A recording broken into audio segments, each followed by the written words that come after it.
You will not be coming in making a lowball offer for 70 or 80 or even 90% of list price and expecting to go under contract at that price.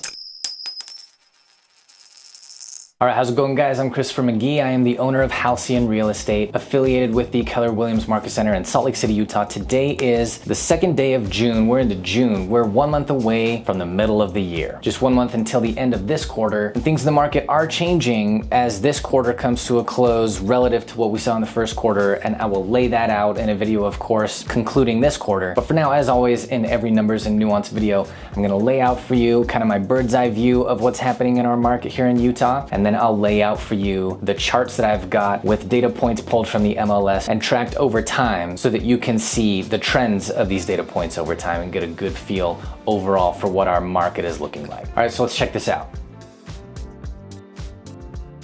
Inventory still trends up. It looks like it might be slowing down that upward trend. Days on market looks like it's still trending down. However, it seems to have leveled out at the low to mid 50-day range. About 50 days on market seems about average throughout Utah. Now, quick point, that's average throughout Utah, right? And I've made this point before, but Utah has a lot of rural area and of course some more metropolitan suburban areas. If you're in a city or a bedroom community to a major city in Utah, then that average days on market is probably hovering less around the low to mid 50s and more around the low to mid 30s. Average list price in Utah seems to continuously, very moderately trend down. Average sold price is following it. Interestingly, the difference between average list price and average sold price, that gap seems to be getting narrower and narrower, like sellers and buyers are meeting in the middle at the outset of where sellers are listing their home when they bring their home to the market. Another indicator of that is that the median home price seems to be coming up as well. The number of homes sold every week and the number of homes under contract at any given time seems to be slowing their upward trends as well, while the number of price reductions continues to trend up. So you're seeing a lot more price reductions, and interestingly, they're not massive price reductions, obviously, because still the difference between list price and sold price on average is coming out to around $10,000. So there's more and more price reductions, but they're not massive price drops. Guys, I really think home sellers are just meeting home buyers closer to where their expectations are at the outset. Now still, if you're a buyer, this is really important to understand that this is not your market. This is not a buyer's strong market. In the overwhelming majority of cases, you will not be coming in making a lowball offer for 70 or 80 or even 90% of list price and expecting to go under contract at that price. Most likely you will close on your home purchase at like 97, 98% of the seller's original asking price. Is that in your favor? Yes, from where the seller started out. Is it you slam dunking on the seller? Obviously not. So if we fit your home purchase example into the bigger picture of the statistics of Utah's housing market right now, don't get it twisted. You know, we can fit you into statistics and suggest that that's likely what's going to happen. Of course, there are outliers in either direction. Just don't misunderstand the market as being heavily in your favor because you saw some 50-plus-year-old's doom porn video on YouTube describing the market crashing. That is not what's happening right now. All right, let's look at these numbers.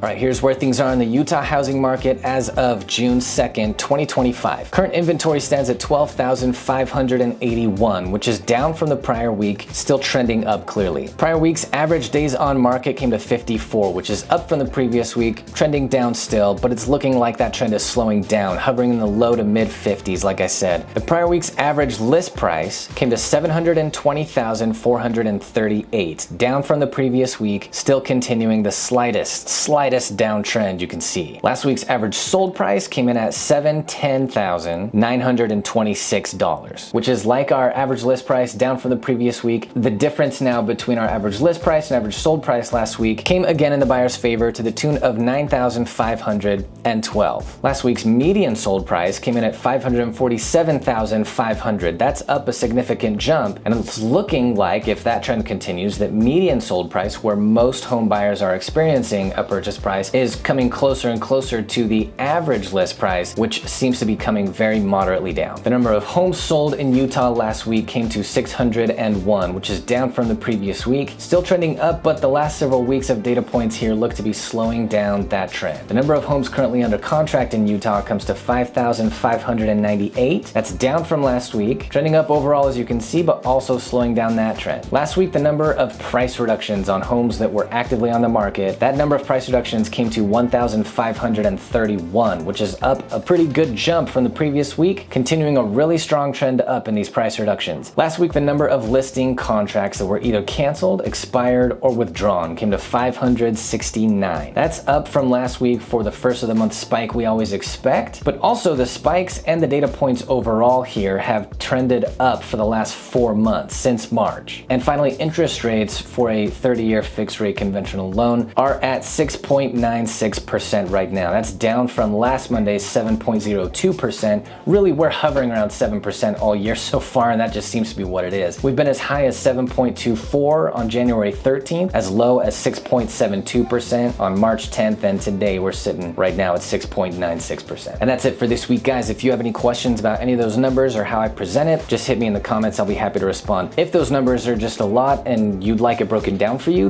what each number means and what it means when it's up or down for a buyer or a seller, I've got a video explaining that. That should be flagged in the top right corner of your screen right now. If you're in Utah and you're looking at a move coming up in the next few months, I'd love to help you. Reach out to me. You know I'll be happy to respond. And last but not least, if this is the kind of information you want to stay on top of, and to stay on top of it far better than if you were just reading KSL articles and Wall Street Journal articles, that's good information. It just tends to be a quarter or a year late, or it tends to be aimed at just getting your attention in the headline. I'm just giving it to you like it is in real time. So thanks for watching this one, guys. We'll see you in the next one. Bye-bye.